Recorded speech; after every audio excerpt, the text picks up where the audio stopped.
Hello and welcome to my channel. Today we're going to be talking about homeschooling in the state of Rhode Island. And we're going to begin at the HSLDA website where you can go and you can become a member if you have any legal concerns or legal questions, because I can't help you with that sort of thing, but I can read what's on their website. And right now it says that you must submit a notice of intent to obtain approval to homeschool from the state of Rhode Island. And it must include information assuring that you will teach the same number of days as the public schools, teach the subjects listed below, and maintain an attendance register. A notice of intent form is available for HSLDA members below. You have to teach for, it says 180 days. You have to teach, and it gives you the list of subjects. And you have to keep an attendance register and make it available to the school committee at the conclusion of the school year.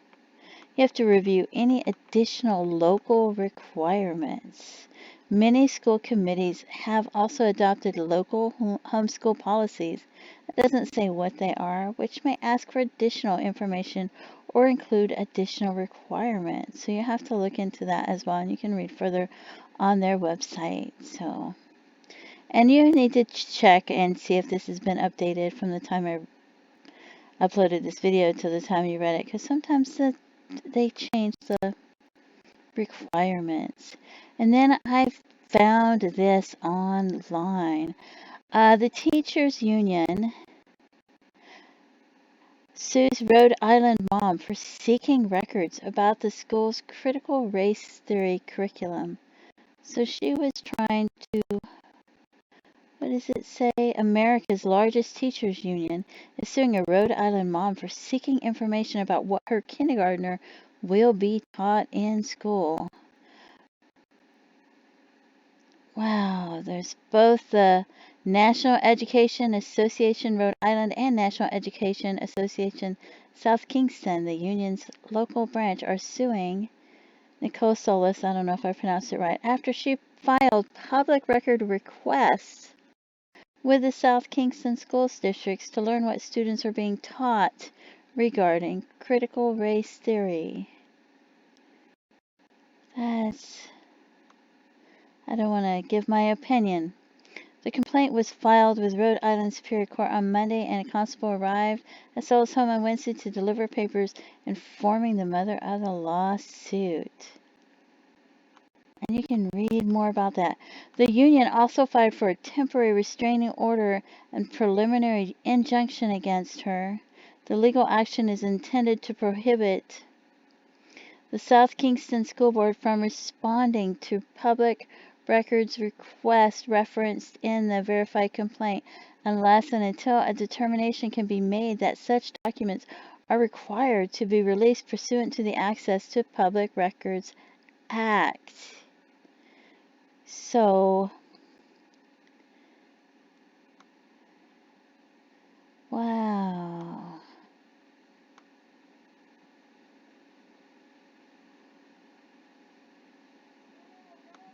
So there's that information if you want to read it.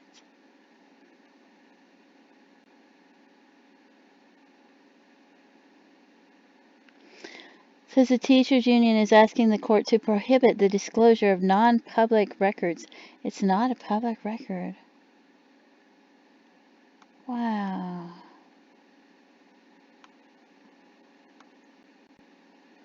It's hard not to put my opinion out on that, but you know, you can form your own opinion about that. So, and I'm going to scroll down a little bit more, and it's just on various websites. Like, there are numerous websites with this information if you want to read about this. Anyway, we'll go to the next website. And this is the RIDE, Rhode Island Department of Education.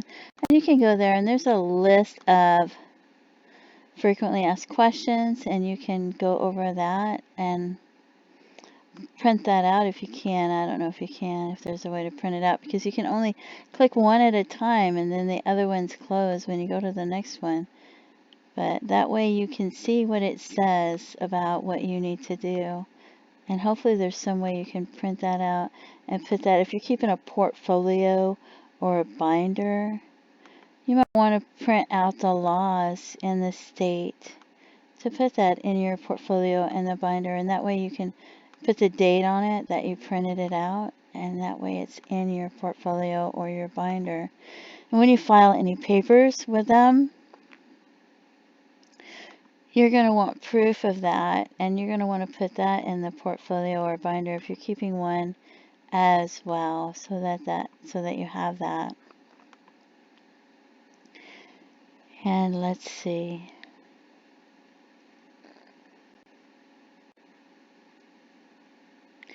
This is because they have different homeschool policies from different websites, and this is one of the things that it says.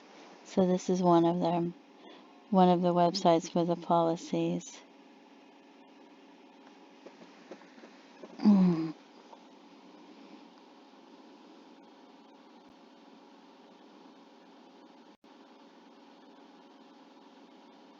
This one says that you need to also give them a report card showing the child's progress in a format left to the discretion of the parent, but which should include the following: the report card, standardized testing, written academic summary, statement of successful completion, or other means of evaluation. So, and you can see there's different things that they want, and they're not all the same at the different schools, so you have to find out what they want at different schools. So, depending on the area in which you reside. And then there's this one.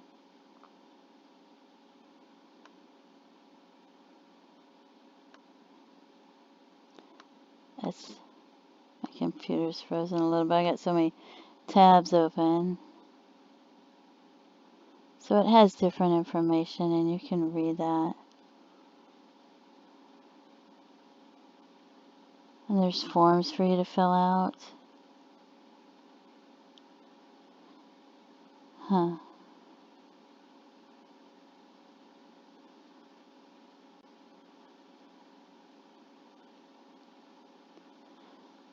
It says the education program must teach certain subjects. It lists the subjects. Parents must maintain instructional attendance records as required. A homeschooling year must be substantially equal to that required by the law. The school committee requires some type of evaluation component that will accommodate the preferences of the parents for certain mechanisms for measurements, which may take the form of a report card, written evaluation, dated work samples, or other means of evaluation. And those are things you're going to want to keep in your portfolio or your binder if you create one, which is an excellent idea to have one.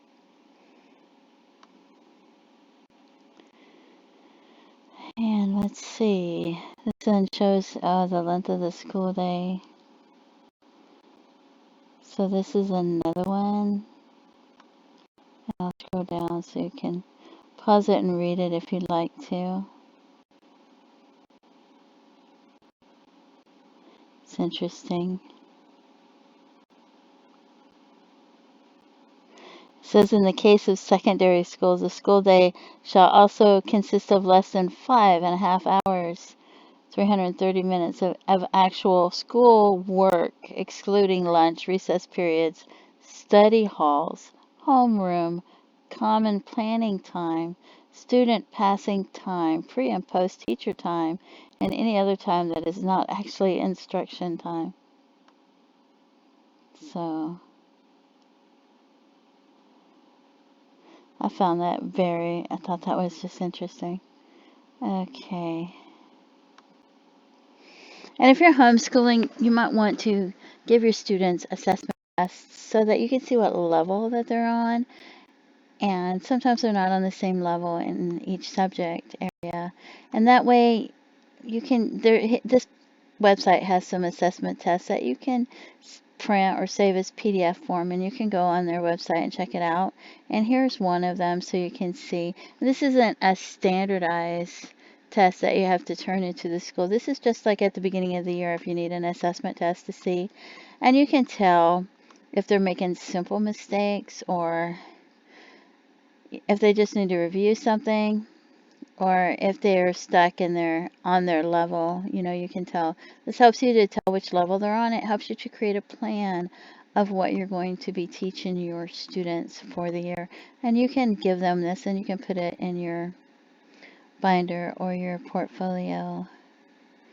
And this website, I like this one because it shows, if you're new to homeschooling and you're trying to create a list of what you're going to need to homeschool your students, and this will help you, like if you're trying to list the books that you have or your favorite books, your favorite websites, where you might plan on going to field trips and things like that, you can create a list like this, and then you can highlight the ones that you're actually going to use or create a separate list for the ones you're actually going to use, and then later you can look back on it if you want to use other ones next year or later on in the year, so that you have this list where you brainstormed and it's in your portfolio or your binder. And then you can go from there to use that to help you to create your schedule. Maybe you're going to use IXL or Khan's Academy for 3 hours a day because it has complete curriculum, and then maybe you're going to have a workbook that has complete curriculum that you're going to use for an hour a day. And maybe you're not going to do the same thing every day because, maybe Wednesdays after lunch you're going to do like 4-H type classes or life skills. Maybe you're going to have them cooking after lunch on Wednesdays for a month, and then maybe the next month you're going to have them do leather crafts or sewing or checking the oil in the car, different things. Maybe you're trying to teach them different skills.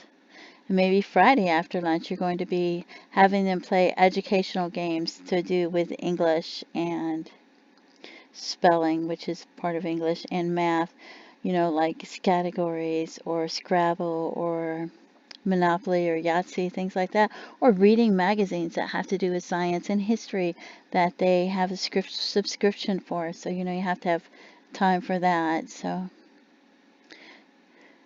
maybe this will help you. And this is an attendance record that I found online, and the website's in the upper left-hand corner. So you can print out a couple of these and fill them out with the days that you plan on having school and the days you plan on having field trips and holidays. And then things come up. Even public school has snow days and things come up. So maybe your actual schedule is going to be different. So maybe you're going to want 2 of them. And you can throw that in your portfolio or your binder as well. And this is IXL.com, and it's not a free curriculum, but it's supposed to be complete curriculum. It's like $20 a month, and I just want to show you how you can see the curriculum, the activities. So if you wanted to print out the curriculum and throw it into your portfolio or your binder in case you have to show it to the school or someone, and that way you have it. And let's say you want to keep a daily log. You might want to keep a daily log, like day 1, the date, like August 5th. The time, the subject, like math, the website, or the name of the workbook that they're using, like this would be IXL.com. And then you want to put the activity that they're doing. So you would put like skip counting by 2, skip counting by 5. So you'd have the activity in there as well. And creating a daily log, you can carry a notebook with you to write it down, and then every now and then type it into WordPad. You can email it to yourself, so in case your computer crashes, you have it, and you can print that out every now and then and throw that in your portfolio or your binder. And so even 5-6 years from now, maybe you want to look back on that and see what you were doing with your student, and it's just a wonderful thing for you to have. So, and then if you're doing it that way, you have like day 1, the date, and then you have day 2 and the date, so it automatically counts up the days for you. So it's like having another attendance record, and it shows that they are, this type of schoolwork they're doing along with the other things that you might put in your binder. And this is Khan Academy, and it's free for everyone, everywhere, it says, and at the time that I'm doing this. And it covers from pre-K all the way up to college. And my son swears by this website and says it's wonderful. And this one is allinonehomeschool.com, which is easy peasy, and it's supposed to be a really fun website. And it's supposed to be free at this time, but they take you to the site to get you to donate, and you can click cancel and get it for free, I guess. And if you love it, you can donate. And they have Bible study. If you want to start your day with Bible study, they have it. And then they have their daily activities. I think Bible study you have to click on separately to get it. But then their daily activities, you have where you click different links, and it takes you to different websites to do math at one website, reading at another website. And so it's fun. You might watch a video at another website for history. And then this one is not complete curriculum. I'm getting out of that now. This is Schoolhouse Rock. You may have heard of it, but maybe you didn't know that it covered grammar, science, economics, history, mathematics, and civics. And you can find this, if you go to YouTube, people have playlists with Schoolhouse Rock, and I'll highlight the subject on the left so you can see that it has a multiplication tables, and it has other types of math, not just multiplication but addition, I think, as well. And this one has a grammar rock, and you can see it. They sing it, they memorize it, they get to know it. So even if they're young and they're learning this, they'll need this when they're in junior high and high school, and even when they're adults, they'll remember these songs sometimes. So it's an excellent resource. And this is America Rock, so it teaches them about the American Revolutionary War and voting for president, branches of the government, the United States Constitution. This is Science Rock, so they learn different things in science. And then they have Earth Rock, which is science as well. So you can see all the different things they learn in science. And they also have Money Rock, so you can see. So this is an excellent resource and great fun. If you want to go cook lunch for them and you need a break, then they can sing along. Or if they need a break, they're still learning. It's still part of their education of their day. So this is Gutenberg.org. So if you want to read books and you've got so many books in your house already, but you need more books, or you just don't want more books in your house, you can go here and you can click on the book. And it takes you right to there, and then you click on how you want to read it, and then there's the website. So it's very user-friendly, and it's fun to use. And this one is another one, and this one has I think it's 5,000 books, and if they have different editions, they have it. And it's also very user-friendly. You just click on the book, and you can click on how you want to read it, and then you can click on the page, and you can turn the page from the right, on the right-hand corner, to the left or to the right. So it's a fun website. And if you do take your children to the library, you could create a list of skills you want them to learn at the library and give them a certificate of achievement to put it in their portfolio or their binder. This is hippocampus.org, and it's got free educational resources for middle school to college, and you can see the subjects on the left-hand side. AtHomeMiddleSchool.com has free resources for 6th, 7th, and 8th graders.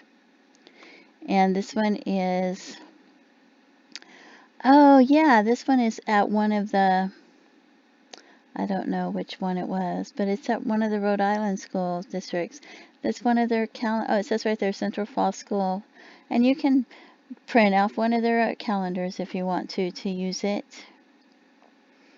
to have you with your schooling. It didn't even occur to me that they had calendars at their actual websites that you could get from theirs and print it out. Another excellent website is purplemath.com, and it freezes up my computer if I have too many tabs open, but it's for 5th grade up through college students, and you can see the exercise that you're doing, and then you can click on that exercise and they'll explain to you how to do it, and then they have a YouTube video, so they can watch a YouTube video explaining to them how to do it as well, if that might help them. And another thing is homeschool support groups. If you're homeschooling, you might want to join a homeschool support groups, and they have different things. Sometimes they're free, sometimes they cost money, and they might have information that you never even considered that you might need. They might share books, and if you want to donate books to other families that are homeschooling, that would be a great place to find another family that is homeschooling, would be in a homeschool support group. And I just want to go over the portfolio or binder if you're keeping one, even though I do have another video about it. Some of the things that you might want to put in it, if you're taking the assessment test at the beginning of the year, you might want to put that in there. State homeschool laws, copies of any forms filed and proof of it, a couple of calendars or schedules where you're brainstorming your favorite resources and the actual list of resources you're going to use. List of field trips that you plan on taking. Print out from contents of web pages like IXL with the curriculum or workbooks to show curriculum and list of activities. Sample work from the students, showcasing their best work or showing progressive work, or a variety of skills. And it's important to have your student help you with prepare the portfolio, because it helps them to take pride in their work. Or you might want to have them do a separate portfolio, and they might want to showcase their best work, or you might want to show a variety of skills or progressive work. And proof of any field trips taken. Maybe you can have them write a paper on their favorite thing that they did on the field trip, or save a leaflet or a flyer and put the date on it, or create a video footage. A weekly schedule, you might want to throw that in your binder portfolio. A daily log of activities with the date, the day one, the date, the time, subject, the name of the book or the web page you're doing it in, and the activity each time they do it. And then the last subject, the start time and end time, so that you have the end time of school as well. If they do standardized tests, you're going to want to put that in your portfolio or your binder. If you have them do self-evaluations to help explain to you what they're learning and where they're at, or help you if you do assessments, you might want to put those in there. Like every 6 to 8 weeks, you might want to do an assessment of each subject. And it's important that the students discuss that with you and go over that with you, so that it's a positive thing. And you want to put a positive spin on any negative assessments. If they're behind in their reading, you want to mention how they have a positive attitude, or they're trying, but maybe at the end of the year, they've gone up 5 reading levels within a year homeschooling, and you can put that you think it's because they had a positive attitude, and you can put those in there. If they do volunteer work outside of the house, you might want to create certificates and have other people fill it out, or fill out some type of forms to show that they did the volunteer work, especially if they're going to college or joining the military. And if they take other classes outside of the home, like martial arts, swimming, yoga, any types of classes they take outside the home, you might want to have somebody fill that out and put that in the portfolio or binder as well. Any contacts you have with email addresses, phone numbers for the school, or support groups you might want to put in your binder. If you're having them do career study type field trips, you might want to have them create a list of questions to ask the people about the education they needed and the skills required, like maintaining schedules, computer usage for presentations, leadership skills, problem-solving skills. And then you can ask if they could record audio or even video footage for the student to review later, and have them write a paper about it, and they can put that in the portfolio or binder, and that might help them to choose a career, or it might even just help them with their communication skills and their interview skills. And you can do that maybe at a local hospital, seeing the different jobs, and maybe talk to people if you can. Have somebody take you around, maybe at a veterinarian's office, a hotel, if you can get somebody high up to take you around factories. You can even go to the Chamber of Commerce for ideas. And if you're homeschooling under an umbrella school, or if you have to grade your students, which a lot of people don't like grading their students, because I think homeschoolers usually score higher on like standardized tests often than students in public schools anyway. But so when you go to give them a grade, some people prefer to do it by percentages or points, and they might choose different things than a public school would do. They might go by attendance, following directions, efforts, being focused and not being distracted by their phone, being prepared, participating, discussion, completing work, creative thinking or originality, written work, open book test, extra credit work, correcting their mistakes, quizzes, tests. And then you have to decide if you want to go through and grade every assignment and every page, or if you're going to grade them by the week. And you have to discuss it with the student and let them know how you're grading it. And you still also have the option of throwing the lowest score out and telling them that you're going to disregard the lowest score, because they do that in schools.